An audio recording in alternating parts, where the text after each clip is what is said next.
Hey, this is Mike Robbins. Thanks so much for joining me for this episode of the podcast. I hope you're doing well, you, your family, your team, everyone around you.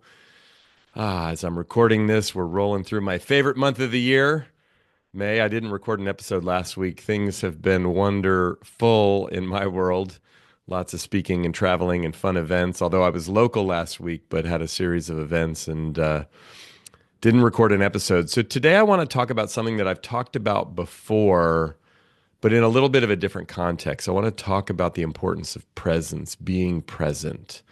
And there's a story that maybe you've heard me share before. I told it in my TED Talk on bringing your whole self to work, and I sometimes talk about it when I speak. I think I may have shared it here on the podcast before, but many years ago, I was in a meeting with my publisher, my first publisher. My first book, Focus on the Good Stuff, came out in 2007, and it was published by a publisher called Josie Bass, which is an imprint of Wiley, a bigger publisher out in New York. Josie Bass is in San Francisco. Anyway, I was in a meeting the following year in 2008 with my editor, Alan, and the team that had worked on the first book. And I was there to I thought just kind of brainstorm an idea that I had about writing a book about authenticity, which I was hoping would be my second book. But when I got to the office in San Francisco, Alan said, "Hey, Mike, before we start the meeting, we're going to wait for a few minutes." And I said, "Why?" And he said, "Well, Deborah's coming to the meeting." And I was like, "Okay." Deborah's the president of Josie Bass, who I'd never met before. And he said, "Yeah, and Deborah's boss from Wiley, he flew in from New York for the meeting." And I said, "Really?" So, I was excited that they were interested in coming to this meeting and hearing about my idea on writing a book on authenticity. But now I was like really nervous. I was already nervous for the meeting, but even more nervous. And Alan hadn't told me that Deborah and her boss were going to come. So anyway, I say to them, "Oh, great. It'll be great to meet them." But that's not exactly what I was thinking, right? The voice in my head was like, "You're going to screw this up and you should have prepared more. And Alan should have told you." And anyway, we wait for a few minutes and they come into the room and they were running a little late and apologetic. They were actually very kind and not sort of intimidating people, but given who they are, now I'm really nervous. So then they say, "Okay, Mike, so tell us about the book." And I go into my little pitch. And you know how normally when you start a meeting like that, you might be nervous at first and then you get into it and it kind of goes away. Yeah, that wasn't happening. Instead of getting less nervous, I was getting more nervous. And, like you, I'm pretty good at pretending like I'm not nervous when I really am. But after a few minutes, I was just feeling more stressed and anxious, and my anxiety level again was going up, not down. And I was having this like emotional wrestling match with myself, and I couldn't stand it. And finally, I just stopped. And I looked at Deborah and I said, "Listen, I I know I mentioned this a few minutes ago when you came into the room. It's really an honor to meet you." And I said to her boss, "And you flew all the way out from New York for this meeting." I said, "But I noticed that I'm feeling really nervous." And I'm trying hard to impress you. I said, "Can I stop doing that now and just be myself?" And literally, as it was coming out of my mouth, the voice in my head was like, "Don't say that out loud. What's the matter with you?" Right? But after I said it, I kind of paused for a moment and it was sort of awkward. And I looked around the room and I could see the looks on everyone's faces at the table. They're like, "Did he just really say that out loud?" But after the awkward pause, something interesting happened was Deborah laughed. And so did her boss, and so did everyone else around the room, and so did I. And more than laugh, it was like I exhaled. I took a breath and I said, "Listen, here's what I know about authenticity. I know that it's important. It's important to me. It's important in all my relationships. It's important to the teams and the leaders that I work with. It's important." And I said, "And I also know that it's hard. It's one thing to say I want to be authentic and show up authentically and build authentic relationships. It's a whole other thing to actually do it." I said, "So I want to write a book about that. Why is it hard? What can we do to make it a little bit easier?" And in that moment, I stopped pitching my book and we just started having a conversation. Why is it hard for me? Why is it hard for them? Why is it hard in their business and their company, their industry? Why is it hard for some of the people and leaders and teams that I work with? And we just ended up having a conversation over the next 40, 45 minutes about authenticity. Not only what makes it challenging, but what are some things that we can do to be more authentic. Anyway, the meeting ended. Alan said, "Thanks, Mike. We'll let you know." I leave. I get back in my car. I drive from San Francisco across the bridge to the East Bay where I was living at the time. And of course, I'm doing that thing like, "Oh, debriefing the meeting in my head. Why did I say this? Or I should have said that, or was that weird, or whatever. Anyway, I had no idea when if Alan was going to call me back or get in touch with me or let me know, you know, what he thought or what the team wanted to do. So I actually got a phone call from Alan by at the end of the day, and he said, "Listen, Mike, I wanted to get back to you. First of all, that was one of the strangest pitch meetings we've ever had." He said, "But we really appreciated the openness, the authenticity, the realness of the conversation." He said, "We'd like to publish your book." To which, of course, I was very excited, right? This was early 2008. I ended up writing that book. It's called Be Yourself. Everyone else has already taken it. Came out in the spring of 2009. And I learned something really important that day. And then I've learned quite a bit since then. The thing I learned that day, and this is what I want to talk more about here on this episode, is that as important as it is to be prepared, and I like being prepared, you probably do, most of us do, sometimes, and especially these days, I think it's as important, if not more important, to be present and just show up in the moment. The thing I've learned since then is that authenticity is hard and important and probably harder and more important than ever these days, but so essential. And I would say, with respect to presence, I've also learned how important that is. And I think with everything going on in the country and the world, with everything going on in business, whether we're talking about artificial intelligence and the whole disruption of that and the state of life and business and work as we know it, constantly changing as it's changed so much, especially over the last 5 years. And from everything we're reading and learning and hearing, it's going to be changing pretty dramatically in the coming months and years. I was just at an event. One of my events last week was with a group of senior tech and AI leaders at a lot of big companies you've all heard of all over the world, talking about the future of technology and artificial intelligence and what it means. And I was really inspired being with that group and all that they're doing, and also humbled by the fact that like they're at the epicenter of all of this great technology, and even they don't really know exactly where it's all going. So our ability to be present, our ability to, yes, we want to be prepared, of course, but in some ways, what are we preparing for? We don't even know exactly. I think of this time 5 years ago as I'm recording this, right? We're in the spring of 2025, whenever you may be listening to this or watching this. Like, we were right in the first couple months of the pandemic. And remember how terrifying that was, and weird and disorienting. And like, we didn't know what we didn't know.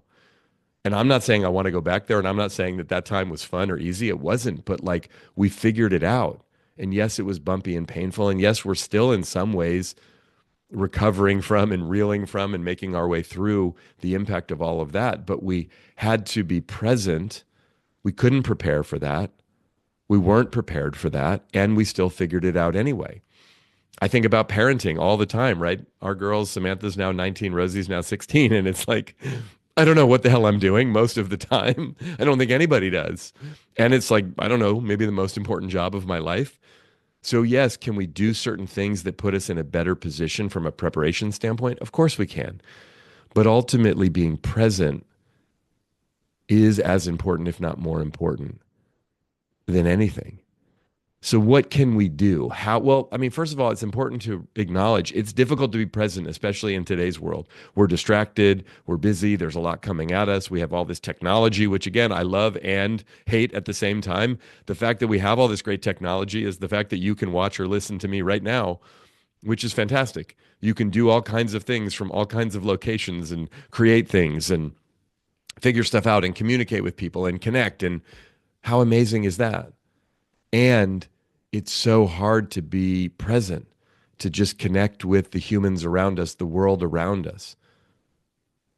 Look, unless you're driving right now, just take a moment right now, if you can, if it's appropriate, close your eyes and take a breath. Just bring yourself into the present moment in your body. And now open your eyes and just look around wherever you are. Maybe you're outside walking. Maybe you're at the gym working out. Maybe you're in your car driving. And if so, hopefully you didn't just close your eyes. Maybe you're in your office. Maybe you're doing dishes or laundry. I don't know where you are when you listen to podcasts. I do. I listen to podcasts all the time and watch YouTube videos all the time, for better or for worse, in lots of different locations. But can we actually bring ourselves into the present moment Easier said than done, right? With all the distractions, with everything going on. But the truth of the matter, whether we're talking about decisions that we need to make for our families, for our lives, for our businesses, for our teams, whether we're talking about communication, connecting with the people around us, having important conversations, giving feedback, talking about difficult things, or just catching up with the people that we love or the people that we work with, whether we're talking about taking care of ourselves physically, mentally, emotionally, whether we're talking about being creative and coming up again with new ideas and new directions for things, solving difficult problems. All of that requires presence, figuring out how to utilize new technology, what it means. It requires us being present. If we're stuck in the past or worried about the future, if we're distracted, if we're numbing ourselves out, if we're doing many, many things that we do as human beings, we can't be fully present and engaged in what's happening. Life happens right now and right now and right now in each present moment. And I know we know this like a concept. So whether we have a meditation practice or a journaling practice or a breathwork practice or something, yoga practice, things that do bring us into the present moment physically, how do we operate with that presence on a daily basis in our lives, in our work, as it relates to all the things that are happening around us? What can we do? So here are a few things that we can do right here, right now, with what's going on with life, with the world, with business, with the state of technology and the pace of everything and all the uncertainty. There's so much uncertainty these days. So first thing that's important for us to do is acknowledge or at least be aware of our own distractions. What takes us out of the present moment? Is it technology? Is it just simply being distracted? Is it being worried? Is it obsessing about things we've done or said? Is it worrying about what might happen? Is it being, down all these rabbit holes online that have us freaked out about all the different things that could be happening or whatever? And again, I'm not judging any of that. I have all kinds of things that take me out of the present moment. But if we can be aware of and at least acknowledge what takes me out of the present moment, what gets me into hyper obsessive preparation mode. Again, and not that preparation is a bad thing. It's just, can we remember to be present? One of the things that I've learned over all these years of public speaking, getting up on stages in front of at times thousands of people and at other times hundreds of people, and sometimes just sitting around a table with 10 other people in a conference room or a, hotel, you know, boardroom or meeting room at an offsite, or even just with you here on this podcast, like preparing for those conversations, preparing for these episodes, preparing for the speeches that I give, the workshops that I lead. That is an important part of the process. So yes, I don't usually get up or get on here without any preparation. But in order for me to really deliver what there is for me to deliver in those moments, it's about being present right here, right now. The preparation is helpful to a certain degree, but the presence is what actually makes it happen in the moment. So can we notice what we're distracted by and just be aware of it and try to eliminate those distractions and do what we can to bring ourselves into the present moment? Again, breath can do that sometimes. Being aware of our bodies. One practice that I've talked about here before is just putting our hands on our heart. Now, we can't always do that in the middle of a meeting or as we're driving necessarily, although you can have one hand on the wheel and one hand on your heart, but taking a few deep breaths. Sometimes I'll even just say to myself, you're safe. You're safe, or you're here, or something. And as corny or cheesy as that sounds, it just brings me into the present moment. I sometimes do it laying in bed in the morning. I sometimes do it before I walk into a meeting or before I get on stage. But so that's the second thing, is finding physical practices, things that we can do. What brings you into the present moment? Is there something you can say? Is there something you can look at? Is there something you can think, a mantra you can repeat, even if it's just in your own mind? But once we're aware that we're distracted, that's the first part. But the second part is bringing ourselves into the present moment. Sometimes even just like squeezing our fists tight or doing something, again, physical. Tony Robbins talks a lot about state change, jumping up and down. Again, that's not always appropriate to do depending on where we are, but Can we change our state, our physical state, to bring us into the present moment? Cultivating, a third thing we can do is cultivate a present practice, a presence practice. Again, mindfulness, meditation, journaling, walking in nature, yoga, those types of things. Again, you know these things, and different things work for different people, and sometimes different things work at different times in our lives. But can we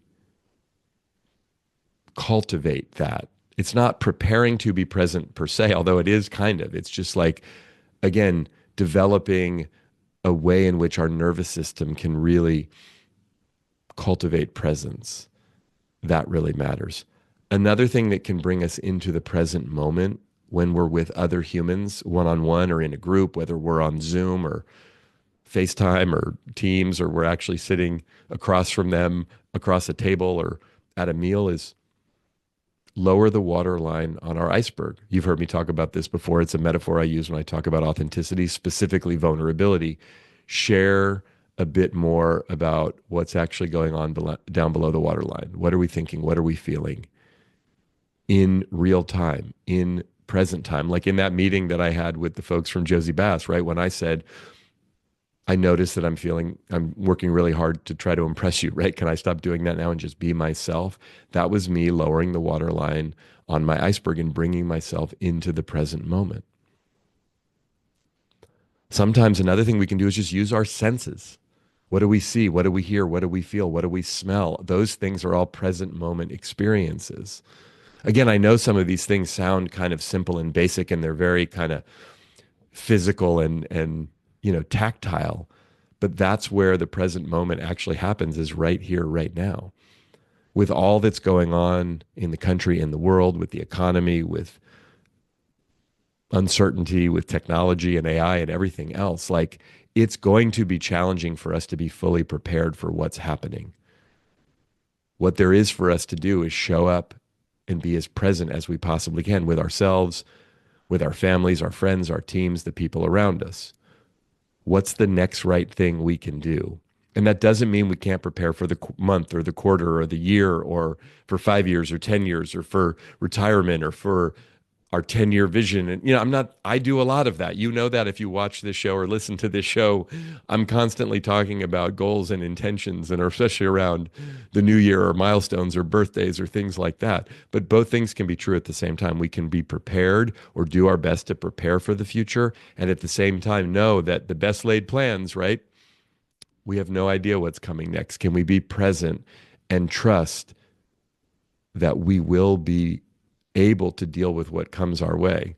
I saw my friend Emily last week, and she's a therapist and speaker, and she talks about our future self. And I saw her speak in December, and she said this great thing. She said, let your future self worry about future problems.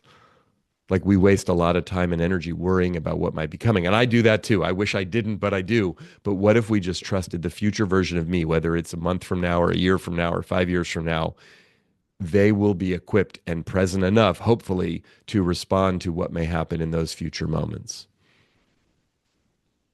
There's a lot of wisdom in that. So can we, yes, prepare as we need to as much as possible, but can we remember the importance of being present and bringing our presence into each and every moment, each and every interaction, relationship, conversation, and trust that we'll be able to figure it out, we'll be able to lean on each other, and we're also not doing this all alone, right? As the name of this show says, we're all in this together. So thanks for listening or watching. I always appreciate when you do that. Make sure to check out the show notes if you want to connect with me on social media or learn about me and my work. Best place to do that is at our website, which is mike-robbins.com. Until next time, keep bringing your whole self to work. And remember, as I just said, and we know, we're all in this thing together.